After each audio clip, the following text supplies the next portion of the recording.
मन भारी हो जाता है गाइस। बहुत तकलीफ होती है मुझे कि मेरा दिल नहीं करता ये हाल में उसके अंदर वो बारीकी फीलिंग्स है। आसानी से डिवोर्स होना, आसानी से डिवोर्स, पैसे वाला जरूरी नहीं है, लाइफ में पैसे वाला कोई मायने नहीं रखता। मैंने अपनी बच्ची को हर चीज़ कहा। अस्सलाम वालेकुम। तो कैसे हो मेरे प्यारे व्यूवर्स और मेरे प्यारे सब्सक्राइबर्स। आपको तो पता है मेरी बेटी गई है बोर्डिंग स्कूल में। तो जाते जाते उसने मुझसे ये कहा कि मम्मी लेटर ज़रूर पढ़ना, मम्मी लेटर ज़रूर पढ़ना। 2 से 3 मरतबा उसने मुझसे कहा। मम्मी आज से लेटर पढ़ना मेरा। क्या पढ़ूँ? लेटर पढ़ना। हाँ लेटर याद से पढ़ना। हाँ हाँ लेटर पढ़ूँगा ट्रैवल के टाइम पे। तो मैंने सोचा कि मेरे व्यूवर्स के साथ ये ज़रूर शेयर करूँगी मैं उसकी फीलिंग्स। जहाँ तक कि मैं जानती हूँ, उसने बोला था मम्मी पर्सनल बात नहीं शेयर करना चाहिए इसमें। तो मैंने कहा कि बेटा जो व्यूवर्स हमारे हैं, हमारे सब्सक्राइबर, वो हमारी फैमिली बन चुकी है। और जहाँ तक की बात है अपने दिल की फीलिंग्स, अपने दिल की बात, आपको आवाज़ आ रही होंगी आई होप सो। बाहर बारिश बहुत ज़ोरों की हो रही है गाइस, इसलिए एक्चुअली मैं बहुत, मेरा मन है ना एकदम भारी हो रहा है। ये चीज़ें अभी भी हाथ में लेटर है मेरे, मैंने अभी उसने नोटबुक के अंदर रखा हुआ था। मैं सोची चलो आप लोगों के सामने पढ़कर सुनाऊँ कि उसने क्या क्या लिखा है। ये फीलिंग्स होती है ना, जिस तरह की फीलिंग्स, वो दिल में दबा के रखना नहीं चाहिए किसी ने भी। तो मेरी बच्ची जहाँ तक कि 1 महीना मेरे साथ रही, 1 महीना वो रही, उसने हर चीज़ एक बारीकी से देखा, कैसे मम्मी का सर्वाइवल हो रही है लाइफ, कैसे मम्मी हर चीज़ को मैनेज कर रही है, मम्मी कैसे कैसे हर चीज़ों को, एक चैलेंजिंग चीज़ों को लेकर संभाल रही है। उसे हर चीज़ देखी है।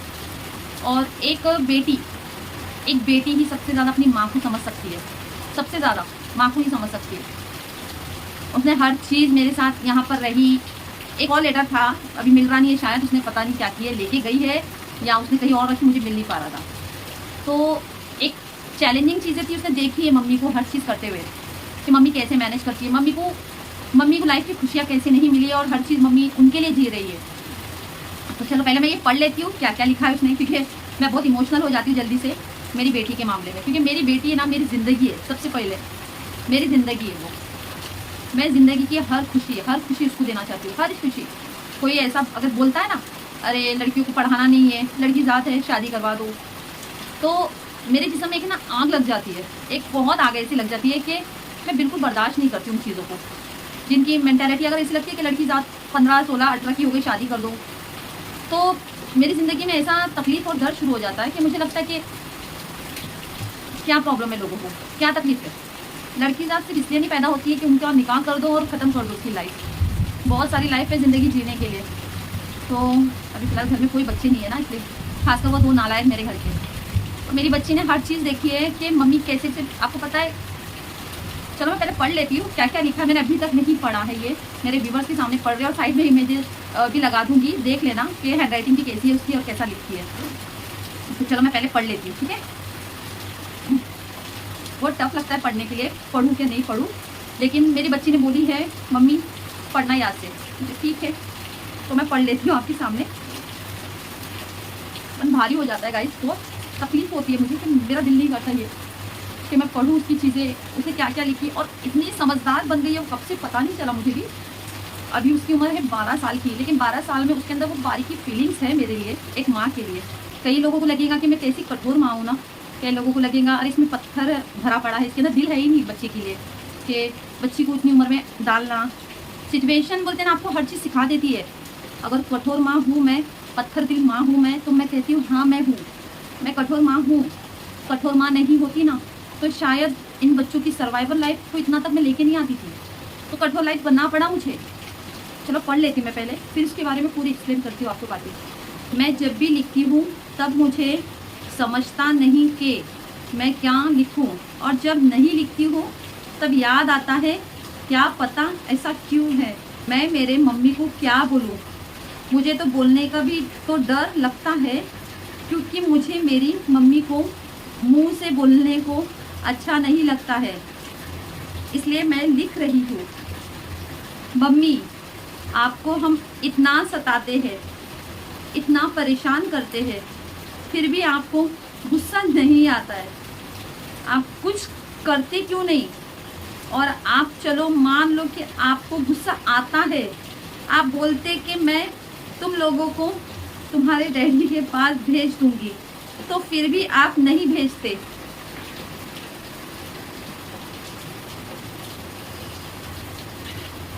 मुझे पता है ऐसा क्यों है, क्योंकि आप हमारी ज़िंदगी खराब नहीं करना चाहते हो, इसलिए आपके दिल में हमारे लिए मोहब्बत है। जो भी ये पढ़े या सुने, इस बात पर आमीन ज़रूर कहना कि ऐसी माँ हर किसी को मिले। आमीन। देख सकते हो, मैं साइड में इमेजेस लगा दूँगी इसकी। उसने जो वर्ड्स कहा है मुझे, मेरे लिए इतना आसान नहीं था बच्ची को दूर करना। 9 इयर्स की एज से उसे मैंने दूर रखा। यानी जब 9 इयर्स हुआ था स्टार्ट उसका, तभी मैंने उसे दूर किया। मैं, अगर आप लोग ये सोचते हो कि दोनों बेटों को अपने करीब रखी हूँ, तो मैंने उनको भी करीब नहीं रखा था। उनके लिए भी स्टैंडर्ड सब्जेक्ट यानी उनकी पढ़ाई जो है वो भी मैंने उनको एडमिशन करवाया था बोर्डिंग स्कूल में।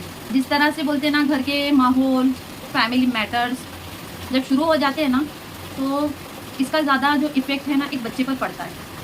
मेरी ज़िंदगी में ना, मैं नहीं चाहती कि मेरी बच्ची के ऊपर या इन बच्चों के ऊपर, इनके ऊपर कभी कोई चीज़ का इफ़ेक्ट ऐसा पड़े कि जो अब्यूजिंग होता है घर के अंदर, जो लड़ाई हो जाती है फैमिली मैटर्स के अंदर भी। क्योंकि ऑब्वियसली मेरा जो डिवोर्स हुआ था वो इतनी जल्दी नहीं हुआ था गाइस, बहुत टाइम लगा है। बहुत सर्वाइवर करने के बाद मैंने किया है। मैं अपनी लाइफ को जब तक 7 साल 8 साल जब पार करने लाई हूँ ना, तब उसके बाद मैंने डिवोर्स लिया है, जब मैं अकेली अपने पेरेंट्स के साथ रहती थी यहाँ पर। ऐसे ही मैंने उन लोगों को अलग नहीं किया। पहले तो मुझे अपने आप पर एक वो है कि मुझे खड़ा होना है। मैं खड़े नहीं होंगी तो बच्चों की सर्वाइवल लाइफ को कौन कंप्लीट करेगा? उनकी जर्नी को कैसे मैं पार कराऊंगी? उनकी पढ़ाई एजुकेशन की उनको हर एक तालीम कैसे मिलेगी? इस वजह से मैंने सोचा कि पहले नहीं, अपने आप को मजबूत करना है मुझे। मैं मजबूत होंगी तभी तो बच्ची को, मेरी बेटी, तो मैंने अपनी बेटी को दूर, अभी भी मैं आपको बता रही, अभी भी मैंने उससे कहा कि बेटा तुम्हें 5 साल निकालना है अभी और, क्योंकि मैं नहीं चाहती हूँ कि ऑलरेडी उसने देखी है घर के अंदर कि मम्मी 1 मंथ के अंदर, 1 मंथ में वो 25 तारीख को आई थी पिछले महीने अगस्त, तो 25 अगस्त की 25, हाँ जी सितंबर चल रहा है ना, अगस्त की 25 को आई थी। तो उसने हर चीज़ देखी है। मम्मी को, मैं डिप्रेशन की गोली खा रही हूँ गाइस, डिप्रेशन की, डॉक्टर ने इतने लेवल तक मुझे कहा कि मुझे डिप्रेशन का थोड़ा लग रहा है, तो उसने गोली दिया है। क्योंकि सबसे पहले तो मैं मेंटली, जो आप प्रिपेयर होते हो ना चीज़ों को लेकर, जैसे परेशान, ऐसा नहीं है कि आप काम कर रहे हो, कमा रहे हो तो आपको डिप्रेशन नहीं हो सकता है। डिप्रेशन होने का रीज़न है आपके जहन के अंदर, आपके दिमाग के अंदर जो परेशानियाँ उलझ रही है ना, उससे आप लड़ रहे हो। और डिप्रेशन कोई ऐसी बात नहीं कि प्यार होने के बाद या प्यार गया, दिल टूटने के बाद ही आपको डिप्रेशन आता है तभी इंसान डिप्रेशन में जाता है। रीज़न वो नहीं होता है। डिप्रेशन के भी बहुत अलग अलग तरह के रीज़न होते हैं। या फिर आप अपने लाइफ में जब एक चैलेंजिंग चीज़ों को लड़ते हो कि आज ये करना है, कल बच्चों के लिए वो करना है, पैसे का मैनेज करना है, चीज़ों का मैनेज करना है, और काम हुआ नहीं हुआ, ऑफिस का नहीं हो रहा है, फिर सिचुएशन है, फिर सामने चैलेंजिंग चीज़ें आती है कि कैसा उसका मैनेज होगी, चीज़ों को कैसी फीस होंगी वहाँ पे भरना है, कैसा बच्चों को ये करना है, तो चीज़ें नंबर करने घर कर जाती है चीज़ों की। और उस टाइम पे मेरी बेटी ने जब वो पहला वाला जो लेटर लिखी थी ना, मैंने उसे जब उस टाइम पे पढ़ा था, जब रात में उसने लिख रही थी, मैंने उसको बोला रुक जा तो मैं देखती हूँ, तो मैंने पढ़ ली थी उस टाइम पे, रात के टाइम, मैं आपको बता रही, लेकिन वो लेटर दिख रहा नहीं। उसने अपनी तरफ से एक वर्ड लिखा था, अगर शायद वो लेटर होगा तो मैं साइड में लगवा दूँगी, मैंने उसका स्क्रीनशॉट लिया था, मुझे याद है, मैंने फ़ोटो लिया था उसका। तो उसमें उसने ये बात बोला, मम्मी आप मेरे डैडी के पास है ना, बार बार उनका नाम मत लो, मेरे सामने मत लो, आप बार बार बात करते हो कि नहीं मैं छोड़, मैं बोलती हूँ गाइस, मैं सच बोलती हूँ, जब मैं ज़्यादा परेशान हो जाती हूँ ना, 3 बच्चे हैं, बच्चों के पीछे आप चिल्ला चिल्ला के थक जाते हो, 2 बेटे इतने, मेरे को बहुत परेशान वही लोग करते ज़्यादा। मैं उनको समझाती हूँ, पढ़ाई करो, लाइफ में मौका मिल रहा है, काम करना तो लाइफ में मिलेगा, आपको लाइफ में बहुत मौके मिलेंगे काम करने के लिए, पढ़ाई करो, एजुकेशन कंप्लीट करो, उसके बाद बेटा मैं हूँ ना, मैं सब चीज़ समझाती हूँ उनको। लेकिन मुझे बहुत चिल्लाने लगाते ना कहीं घर के अंदर कि मैं परेशान हो जाती हूँ, मैं इतना परेशान होती हूँ। अभी जस्ट बात करने से पहले सच में मैं डिप्रेशन की एक गोली खाई हूँ अभी, क्योंकि मुझे मेंटली बहुत वो हो रहा है, अंदर से तकलीफ हो रही है, मन भारी हो रहा है कि मैं अपनी बातें कैसे बयां करूँ। आसान नहीं लगता है, हर चीज़ आसान नहीं मिलती है लाइफ में। मुझे कोई चीज़ आसानी से नहीं मिली है। अगर कहने को लगता है कि आसानी से डिवोर्स होना, आसानी से डिवोर्स होने की भी एक शर्तें थी, जो शर्तें मैं फिर कभी आपको बताऊंगी कि हर चीज़ शर्तों के मुताबिक ही डिवोर्स हुआ है। और अपने लाइफ को किसी और के साथ एक नई लाइफ शुरू करने के लिए भी मुझे मैं वो लाइफ नई शुरू नहीं करना चाहती किसी और के साथ, कभी भी नहीं। मेरे माइंड में नहीं लग रहा कि मुझे वो तैयार हूँ मैं चीज़ों के लिए, अभी भी प्रिपेयर मैं नहीं हूँ। क्योंकि जब आपको लगता है ना पहले लाइफ के अंदर ये चीज़ें होती है ना, तो उससे एक वो डर अंदर बना रहता है लाइफ के अंदर। सेकेंड चांस बोलते हैं ना लोग, जो सेकेंड चांस मोमेंट है। और आपको बता रही, मेरी बच्ची ने ये भी लिखा था उसके अंदर, मम्मी आप कर लो, शादी कर लो। जबकि इतनी समझदार, मेरे को समझ में नहीं आ रहा इतनी समझदार कब से हो रही है, इतनी समझती है दिल को, इतने दिल से अंदर से वो समझने की पूरी कोशिश कर, मम्मी आप शादी कर लो, मेंशन किया था उसने। तो मेरे लिए वो आसान नहीं है करना भी, क्योंकि मैं अभी फ़िलहाल जब तक कि मैंने अपनी ज़िंदगी में सोचा है कि जब तक मैं मेरे बच्चों को उनके लेवल यानी उनकी जगह, उनकी जो वर्किंग प्लेस वहाँ तक नहीं सेट करूँगी ना, मैं अपने लाइफ के लिए नहीं सोच सकती गाइस। बहुत मुश्किल है मेरे लिए। लाइफ में जब आपका मकसद बन जाता है ना कि आपको ये करना है, तो मेरे लिए वो करना है, मुझे उनके लिए सोचना है। और मेरी बच्ची रोज़ मेरी मालिश करती थी, मेरे हाथ पैर बॉडी दर्द पेन होता था, इतना तकलीफ होती थी। मम्मी आप सोचो, यकीन मानेंगे आप, खाना भी वो मुझे खिलाती थी अपने हाथों से। आती थी, मैं बोलती थी बेटा मैं रात का खाना छोड़ दी हूँ, मैं रात में खाना नहीं खाती हूँ, मैं सो जाती हूँ बेटा, मुझे नींद आ रही है और सर दर्द भी होता है बेटा, मैं सो जाती हूँ। तो मेरे को क्या बोलती, नहीं मम्मी रुको, मैं आपका ध्यान रख रही हूँ ना, अपने आप प्लेट लाती है, धोने वाले खाना खिलाती है। तो एक लड़की के अंदर एक माँ को समझने की है ताकत, उतना सुकून वो बच्ची से मिलता है कि नहीं। ऐसा नहीं कि मैं गुस्सा नहीं करती, उस पर गुस्सा भी कर देती हूँ। मैं बोलती हूँ तुझे मैं बोलती बेटा वो मत किया करो काम, ये मत किया करो, वो मत किया करो, तो मैं गुस्सा हो जाती, फिर मैं उससे बात नहीं करती थोड़ी देर के लिए। फिर क्या करती, आती मम्मी सॉरी नहीं करूँगी मम्मी, ऐसा भी बोलती है। और मैंने इन बच्चों के बारे में ये नहीं सोचा है कि बच्चे मेरे साथ ज़िंदगी भर रहेंगे, कि बच्चों को मैं बांध के रखूँगी। मैं हमारे डैडी के पास जाना है, मैं बार मैंने किसी को रोका नहीं गाइस, मैं कोई किसी को रोकती नहीं हूँ, मैं लोगों को कोई चीज़ के लिए नहीं रोकती। तुमको जाना है बेटा, मुझे बोलो तुम्हारी दिल की मर्जी क्या है, तो लेकिन नहीं, कभी नहीं जाएंगे, क्योंकि मैंने अपनी ज़िंदगी पूरी इनके लिए ये कर दी गाइस, पूरा इनके लिए। मैं कभी नहीं सोचती हूँ कि मुझे अपनी मर्ज़ी से क्या करना है, अपनी मर्ज़ी में घूमना है, यानी फिरना नहीं है, हर जगह पे जाना है, यहाँ वहाँ टूर प्लेस की जगह घूमना है, मैंने कभी नहीं सोचा। मैंने सिर्फ ये सोचा कि नहीं, मुझे कुछ भी हो जाए मैं इनकी लाइफ सेट करके ही जाऊँगी। कुछ भी, देखो मौत का भरोसा नहीं है। अबाउट 25-30 प्लस आपका होने लग जाता है ना जब गाइस, तो ज़िंदगी का कोई इंसान की मौत का भरोसा नहीं है कि आप दुनिया में आए हो, इतने साल रहेंगे, आपकी ज़िंदगी इतनी है, किसी को कुछ नहीं पता। तो मैं अपनी बच्ची को सिर्फ आपकी वीडियो, क्योंकि अभी वो नहीं है ना, वरना वो मेरे यूट्यूब पे वीडियो देखती थी घर में बैठे बैठे, तो मैं अभी उसको ये बात मैं मैसेज के थ्रू बोलूँगी, शायद कभी वो देखेंगी ज़िंदगी में मेरे लिए, तो आगे आएंगी कभी 1 साल के बाद, 2 साल के बाद। तो मैं यही कहूँगी गाइस, मेरी बच्ची के लिए मैं बस यही कहूँगी, बेटा मैं ज़िंदा हूँ, तुम्हारी माँ ज़िंदा है, तुमको डॉक्टर बनना है, और मैं इंशाल्लाह पूरी मेहनत करके अपनी बच्ची को डॉक्टर बनाऊँगी। और मेरे व्यूवर्स लोगों का भी सपोर्ट रहेगा, तो इंशाल्लाह आप लोग सिर्फ दुआ दीजिए मेरी बच्ची को कि वो पढ़कर कुछ अच्छा निकले। उसकी हैंड राइटिंग इतनी अच्छी हो गई माशाल्लाह, कि कंसुली पे जो राइटिंग होती है वो लिखने लगी है, माशाल्लाह अच्छी है। और जब मैंने उसको एडमिशन किया था, यकीन मानेंगे, नो इमोशनल, कभी कुछ उसने इमोशनल नहीं किया। मैंने सिर्फ उसके जहन में ये चीज़ें डाल के रखी है, बेटा इमोशनल नहीं है, मेरे पास इमोशनल की चीज़ें नहीं, मैं कैमरे के सामने हो जाती हूँ आप लोगों के सामने, लेकिन मैं वो चीज़ दिखाती नहीं हूँ उसको, मैं इमोशनल नहीं हूँ, मैं इमोशनल गिरी मुझे मत करो, ऐसा मैं अपनी बेटी को बोलती हूँ। वक्त जैसा जैसा बढ़ता गया, चीज़ें वैसे वैसे आगे गई, 8 साल 9 साल। और रेहान को यहाँ पे एडमिशन अभी 11th कॉलेज में इसलिए डालने की सोची मैंने कि चलो बस हो गया, क्योंकि देखो हर चीज़ फाइनेंशियल पर भी होती है। मेरे पास इतना करोड़ रुपया या लाख रुपया नहीं है गाइस, मैं जितना मैनेज कर सकती हूँ मैं उतना ही करती हूँ उनके लिए। मैं जितना कमाती हूँ, जो भी कमाती हूँ, उनके एजुकेशन पे जाता है। फिर मैं बोली चल बेटा बस कर अभी, क्योंकि उसका 10th तक का जो था, 10वीं तक की पढ़ाई इंग्लिश मीडियम से मैंने जितना भी हो सके पूरा कंप्लीट करवाई। फिर अभी वो मराठी मीडियम से पढ़ रहा है, क्योंकि मैं आपको बता रही मराठी मीडियम से वो पढ़ रहा है। शुरू से मैंने सोचा था कि मराठी मीडियम में डालूँ, लेकिन हॉस्टल में आपको कहीं मिल रहा नहीं था, हॉस्टल में ऐसा कि मराठी मीडियम, इसलिए मेरे को पूना में एडमिशन करना पड़ा। वरना यहाँ पे नवी मुंबई साइड में उसका एडमिशन करवा रही थी, लेकिन नवी मुंबई में नहीं हो ही नहीं पा रहा था। यहाँ पे गुरुकुल है नवी मुंबई में, वहाँ पर मैंने फ़ोन करके पूछा तो उनकी फ़ीस है 1,20,000 उन्होंने मुझे कहा था। तो मैं बोली इतना तो मेरे पास नहीं है, मैं जितना मैनेज कर सकती हूँ, तो चाहे दूर डालना पड़े। तो मैंने पूना में इसलिए डाली, पुणे में, क्योंकि वहाँ पे इस्लामिक तालीम भी थी, साथ ही साथ दीनी तालीम, एजुकेशन, हर चीज़ मिल रही थी। ये वजह से मैंने उसको एडमिशन किया। आज मेरा बेटा, बड़ा वाला बेटा हो रहा है 16 साल, अभी उसका स्टार्ट हो जाएगा ये नवंबर से। उनके हर एक चीज़ों को मैंने सेलिब्रेट किया है, उनका बर्थडे क्यों ना हो। मैं कभी फादर की कमी, मैं जानती हूँ कोई अगर ये कहे कि फादर की कमी तुम पूरी नहीं कर सकते, माँ प्लस फादर दोनों रिलेशनशिप को मैं बहुत चीज़ों को हैंडल करके लेके चलती हूँ। अगर उनको समझाना है तो समझाती हूँ, जैसा समझाना है समझाती हूँ। माँ का सिर्फ एक रोल है कि मैं स्ट्रिक्टली बयां करती हूँ, मैं ज़्यादा प्यार लाड से नहीं करती हूँ, क्योंकि मैं प्यार लाड से करके ना कमज़ोरी नहीं बना चाहती बच्चों के लिए। और यूट्यूब और मेरी जर्नी जिस तरह से शुरू हुई है, आप लोगों से मैं बात करती हूँ ना गाइस, थोड़ा मन हल्का हो जाता है मेरा, क्योंकि मैं किसी से शेयर नहीं करती सारी चीज़ें, अपनी फैमिली वालों से तक का नहीं शेयर करती। मेरी मम्मी है, मेरे पापा, और या फिर मेरे घर वाले, कोई किसी से कोई बात शेयर नहीं करती हूँ मैं, जितना आप लोगों से व्यूवर से शेयर करके मैं जुड़ रही हूँ। मेरी बच्ची को बस उसने आपने देखा होगा कि मैंने उसको यही बोला, बेटा तुम किसी चीज़ का टेंशन मत लेना, कितना पैसा लग रहा है वहाँ पे, क्या हो रहा है, वो चीज़ नहीं, तुम पढ़ाई पे ध्यान दो।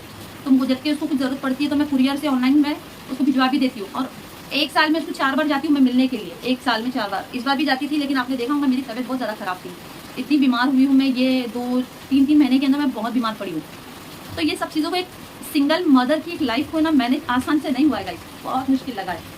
और मैं अपनी बच्ची की आपको बताना चाहूँगी, मेरी बेटी की हर चीज़ जितना लिखती है ना, ये लेटर लिखो, या फिर वो अपनी तरफ से एक लेटर बना, यानी ग्रीटिंग कार्ड बनाती है मेरे लिए, शायरी लिखती है उसके अंदर बैठे बैठे, सारी चीज़ें, बचपन की चीज़ें मैंने संभाल के रखी हुई, बचपन की चीज़ें। 2016 की जो पिक है आप देखते होंगे, 2016 में हम लोग ने जो फोटो खींचा था, जब आज से 7 साल पहले की बात बता रही हूँ, तो साइड में इमेजेस देख लो 2016 एंड नाउ अभी के। जब मैं यहाँ पर आई थी 2016 में, तब का वो फोटो है, और अभी हो गए हैं यानी 7 से 8 साल हो गए इसी के अंदर। तो निकाह कोई छोटी, कोई इतनी बड़ी बात नहीं है, छोटी सी बात है निकाह। लेकिन जब आप किसी के रिलेशनशिप में जुड़ जाते हो, उसके साथ जिम्मेदारी और पूरी ज़िंदगी निभाने के लिए सोचते हो ना, तो बहुत चीज़ों के लिए बोलते ना, सामने वाला जिस तरह से मजबूत कैसा है कैसा नहीं है, यानी वो अपने बच्चों की मेंटालिटी को लेकर क्या सोचता है, उसके लिए सबसे प्रेफर लाइफ में कौन है। मुझे लाइफ में कभी प्रेफर, पहला फर्स्ट प्रेफर कभी नहीं मिला लाइफ में, कि एक बोलते ना, एक हस्बैंड की लाइफ में एक होता है कि वाइफ फर्स्ट होती है, प्राइवेसी फर्स्ट, प्राइवेसी वाइफ। लेकिन मुझे कभी फर्स्ट प्राइवेसी लाइफ में मिली नहीं है, मुझे सेकंड, मुझे फोर्थ थर्ड के ऊपर ही बात ही मिला है। ऐसा लाइफ है मेरी। तो ये है कि मैं बहुत सोच समझ के अपनी ज़िंदगी को सेटल करूँगी, ऐसे ही नहीं कि बोल दिए कि इससे करना है उसे। मेरे पेरेंट्स मुझे कभी ऐसा कोई प्रेशराइजर भी नहीं करते कि निकाह करना है तेरे को, कर ले। मुझे मेरे फ्रेंड्स लोग, मेरी जो सहेली या मेरे सब लोग दोस्त लोग बोलते हैं कि ज़ैनब तू कब तक अकेले रहेंगी, कब तक तू अपनी चीज़ें ज़िंदगी के हैंडल करेंगे, अकेले रह रहे थे तो अकेले रह रहे के कब तक का हैंडल करेंगे। मैंने उनसे कहा कि मैं जब अपने अंदर से मन से तैयार नहीं हूँ चीज़ों को, तो मैं कोई चीज़ अभी डिसाइड नहीं कर सकती हूँ। और निकाह ये सब चीज़ें तो हो जाएंगी, आज नहीं तो बोलते ना इंशाल्लाह मैं अपने लिए फैसला खुद लूँगी, लेकिन बहुत वक्त है उसके लिए, वक्त के साथ सोच के लूँगी, तुरंत नहीं सोचना है मुझे। और आप सभी से मैं जुड़कर मैं इतनी खुश हूँ गाइस कि आप लोग दुआ करें मेरी बेटी के लिए, वो बन के दिखाए। बस मुझे डॉक्टर बनाना है, मेरी जिद है और मेरा जुनून है इसके लिए, मेरा जुनून है। सपना तो मेरा भी बहुत कुछ था लाइफ में, मुझे सिंगर बनना था। उसके बाद मेरी मेंटालिटी ऐसी चेंज हुई, चल जाती सिंगर नहीं तो ठीक है। मुझे साइंस में मेरा एक बोलते ना बहुत फोकस था, मुझे लगता था कि मैं डॉक्टर बनूंगी। तो ऐसी ऐसी बातें रहती थी मेरे अंदर, तो मुझे लगता था मेरी बेटी को मैं डॉक्टर ज़रूर बनाऊंगी। उसको डॉक्टर बनाऊंगी तो उसको जितने भी इक्विपमेंट्स है, जो भी ज़रूरत पड़ती है चीज़ों की, वो मैं ज़रूर उसको दूँगी, उसमें कोई कमी नहीं आने दूँगी। और बस आप लोग से भी दुआ करें, नए हो तो चैनल को सब्सक्राइब जरूर करना, मेरी नई फैमिली बनना। और बस इतना ही आप लोगों से शेयर करना चाहती हूँ। और लेटर तो मैंने पढ़ ली हूँ मेरी बेटी का, लेटर मैंने पढ़ ली हूँ, बस संभाल के रखूँगी। जब जैसे जैसे वो बड़ी होते रहेंगी, उसकी एक एक छोटी छोटी चीज़ें मैं संभाल के रखती हूँ, क्योंकि मैंने अपने मन को है ना और अपने दिल को एक ही चीज़ में सोचा है कि मैं अगर ज़िंदगी भी जीऊँगी तो मुझे ये चीज़ का तकलीफ नहीं होगी। मैं आपको बता रही, ये चीज़ मुझे बिल्कुल तकलीफ नहीं होगी कि मेरे बच्चे मेरे साथ रहना चाहिए। नहीं, लड़के जाते आजकल के टाइम पे आप देखते होंगे, लड़के जाते जल्दी निकल जाते, उनको राह मिल गई अपनी ज़िंदगी की तो चलो सेटल, माँ है बैठी भी बुढ़ापे में बैठेंगी, पैसे देंगे। तो मैंने अपने दिल को और अपने मन को, अपने अंदर की जो भी माइंड है ना अंदर से, उसको मैंने एकदम टटोल ली हो और एक बना के रख ली कि नहीं, अभी बच्चे बड़े हो जाएंगे, आज तुम्हारे साथ है, कल किसी के साथ जाएंगे तो जाएंगे। मैं रोक नहीं सकती किसी को, मैं नहीं रोक सकती भाई, मैं नहीं रोक सकती, मैं बांध के नहीं रख सकती ना। मैंने उनको बोला भी तुम्हारे फादर है, वो जा सकते हो तुम लोग, कोई मेरे को दिक्कत नहीं है। तुमको मिलने जाना है, मुझे कल के कल बोल दो मम्मी मेरे को जाना है। मैं रेहान को भी बोलती हूँ ऐसी बात से, तुमको जाना है चलो पैकिंग करती हूँ, जाके छोड़ देती हूँ, ठीक है। और अगर तुमको नहीं देखना है मुझे तो कोई बात नहीं, तुम रहो उनके साथ, मुझे कोई प्रॉब्लम नहीं होगा। एक दिन के लिए तो रोंगी, थोड़ा सा रोंगी, दर्द होगा, तकलीफ होंगी कि इतने सालों से संभाली हो चीज़ों को बच्चे के साथ मैनेज, लेकिन उस रोने को, उस दर्द को मैं ज़िंदगी भर तक का तो नहीं लेके चल सकती ना।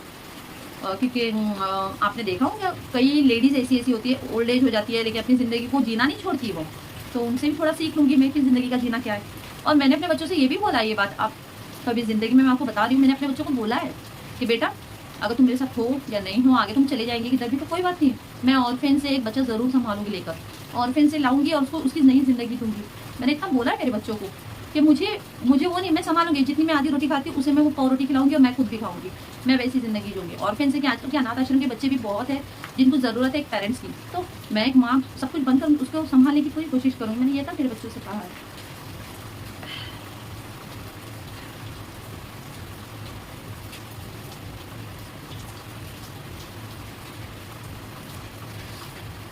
मेरी बेटी को ये तक बोला, बेटा अगर तुम जिंदगी में शादी जिससे करना चाहते हो ना, तो सबसे पहले ये देखना कि वो तुम्हारी इज्जत कितना करता है।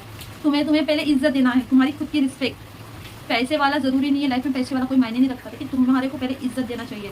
तुमको इज्जत देगा तो ही तुम्हारी ज़िंदगी बेटा बहुत अच्छी चलेगी। पैसे के पीछे नहीं भागना, कभी भी पैसे के पीछे बिल्कुल नहीं भागना। मैंने अपनी बच्ची को हर चीज़ कहा। इंसान क्या करता है, अपनी दिल की बात बताने के लिए शेयर करता है, किसी से बताने की कोशिश करता है। लेकिन मैं शुरू से ही जब से जर्नी मेरी जो यहाँ पे आने के बाद स्टार्ट हुई है, जैसे कि मैं एक एक मोमेंट, एक एक डे अपनी पर्सनल डायरी में शेयर करती हूँ। This is my personal diary, A to Z। मेरा जन्म कब हुआ, मेरी लाइफ बचपन से कैसे निकली, आफ्टर मैरिज के बाद लाइफ कैसे निकली, फिर यहाँ पर आने के बाद कैसे निकली, एक एक मोमेंट मेरे लाइफ का इसमें मेंशन है। तो मेरी बेटी को अच्छी तरह से दिखा, मेंशन है आपको दिखा देते एक बार। तो ये सारे हैं मेरे फीलिंग, जितनी भी दिल के हैं, मेरे दिल में जो भी मेंटालिटी, मेरी जो भी डिप्रेशन लाइफ जो बनी है, सब मैं डायरी में मेरी नोट करती हूँ। हर एक एक बात मैं डायरी में नोट करती हूँ कि कल क्या हुआ, आज क्या हो रहा है। फिर उसके बाद बच्चे परेशान करते हैं, सब चीज़ें, डिसरिस्पेक्ट चीज़ें मिली मुझे लाइफ में शादी के बाद, सारे बातें मैं अपनी डायरी में पर्सनल में लिखती हूँ। और कठोर माँ बनने का मतलब रीज़न भी आपको बता देती हूँ, कठोर माँ क्यों बना जाता है। यहाँ पे जब रहने के लिए आई थी मैं 2016 में, जब मैंने रेंट पे रूम लिया था, दिन बहुत बोलते ना ऐसे ऐसे गुजरे, क्योंकि मेरे पास तो बर्तन भी नहीं थे हाथ में। बर्तन कहाँ, बर्तन से अपन यहाँ पे शिफ्ट होते तो कहाँ बर्तन मेरे हाथ में था, क्योंकि मैं आ गई थी मम्मी के पास। दिन बहुत ऐसे ऐसे निकले हैं ना गाइस कि मैं बिस्किट खा खा के अपने बच्चों के साथ जिंदगी का गुजारा करी हूँ। मैं दिन नहीं भूली हूँ। बच्चों को मैं बार बार बोलती हूँ, बेटा वो दिन याद जरूर रखना जिस दिन तुमने चाय बिस्किट का गुजारा 2 दिन तक हमने ऐसे ही खाए। रेस्टोरेंट में काम धंधा तो मुश्किल से था, काम धंधा तो मुश्किल से था, कैसा कैसा गुजारा करना, कैसा कैसा चलना। वो बिस्किट वाले जो दिन है वो मैं नहीं भूल पाऊंगी गाइस।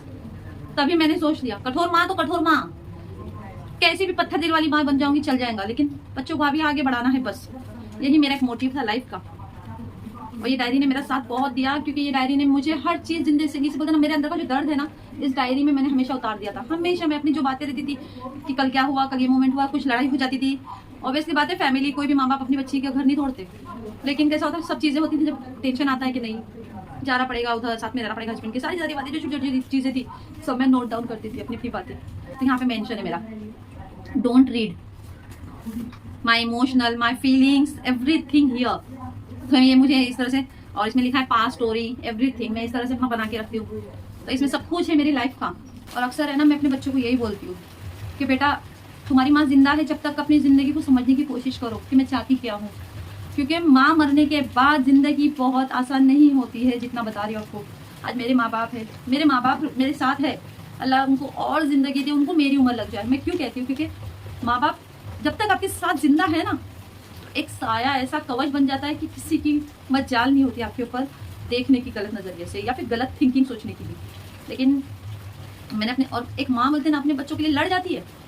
मैं अपने माँ बाप के साथ अपनी ज़िंदगी इसलिए गुजारती हूँ गाइस, मैं उनको छोड़ के नहीं जाने वाली, चाहे उनके साथ कोई हो या न हो, मैं उनको नहीं छोड़ूंगी। मुझे बहुत अपॉर्चुनिटीज़ मिलती है, कंपनी की तरफ से भी अपॉर्चुनिटीज़ आती है कि आप मैडम यहाँ पे रह लो, फ्लैट्स है, आप रह लो, काम करो, यहाँ पे सब कुछ मिलता है। लेकिन मैं नहीं करना चाहती ना, मेरे माँ बाप को छोड़ के नहीं जाना चाहती हूँ। मेरे लिए सब कुछ मेरे माँ बाप है, बाद में सब दुनिया है। मैं आपको बता रही, बच्चे बाद में है मेरे लिए मेरे माँ बाप सबसे पहला है, क्योंकि वो है मेरे लिए, तो ही मैं अपनी ज़िंदगी सही से उनके साथ जो भी हो जैसा भी हुआ है मेरे लाइफ में, जो चीज़ हो गई है, तो उसको मैं उनके ऊपर जिम्मेदारी नहीं डाल सकती, वो जिम्मेदार है उस ज़िंदगी के। जब कोई रिश्ता टूटता है ना, तो उस रिश्ते के टूटने से, यानी उस रिश्ते को तोड़ने वाला कोई तीसरा नहीं होता है, वो दोनों होते हैं, क्योंकि वो दोनों की अंडरस्टैंडिंग ही नहीं है ज़िंदगी में। इसलिए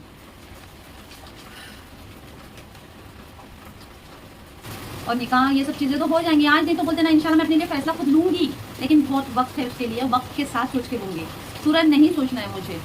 चलिए दुआ में याद रखिए, मेरे बच्चों के लिए दुआ करें, मेरे घर वाले, मेरे पेरेंट्स के लिए दुआ करें, और दुआ में ज़रूर याद रखिए आप मुझे। मिलती हूँ, अभी मेरा बर्थडे आएगा 1 अक्टूबर को, तो कोशिश करूँगी सेलिब्रेशन करना है या नहीं करना है, क्योंकि मन तो नहीं करता उतना करने के लिए। कोशिश करती हूँ आप लोगों से मिलने के लिए, यानी आपसे रूबरू बात करने के लिए, बर्थडे वाले दिन भी इंशाल्लाह अगर कोशिश हो सके तो एक वीडियो छोटा सा बनाऊंगी, ज़्यादा नहीं, अपने घर में बनाती हूँ, या फिर मेरा बर्थडे मनाने का तरीका बहुत अलग है। मैं ज़्यादा, ये बच्चे लोग जितने हाई फाई में जाते हैं ना, इनकी ख्वाहिश को पूरी करने के लिए मैंने इनको लेके गई थी, लेकिन ज़्यादा से ज़्यादा मेरा तो वही है, बस स्टॉल पे जाओ, बाहर जो स्टॉल होते हैं, पानी पूरी खाओ, मसाला डोसा खाओ, ये मेरी लाइफ का वो है, बाकी कुछ नहीं है। चलिए दुआ में याद रखिए, नए हो तो चैनल को सब्सक्राइब जरूर करना, और अपना ख्याल रखना। खासकर उन लेडीज़ को कहना चाहती हूँ, अपना ध्यान अभी से रखना शुरू कर दो, क्योंकि ये ज़िंदगी में आपको अपने आप को संभालना भी बहुत ज़रूरी है, और अपने आप को भी प्रिपेयर करना बहुत ज़रूरी है। तो चलिए दुआ में याद रखिए। Bye everyone, take care.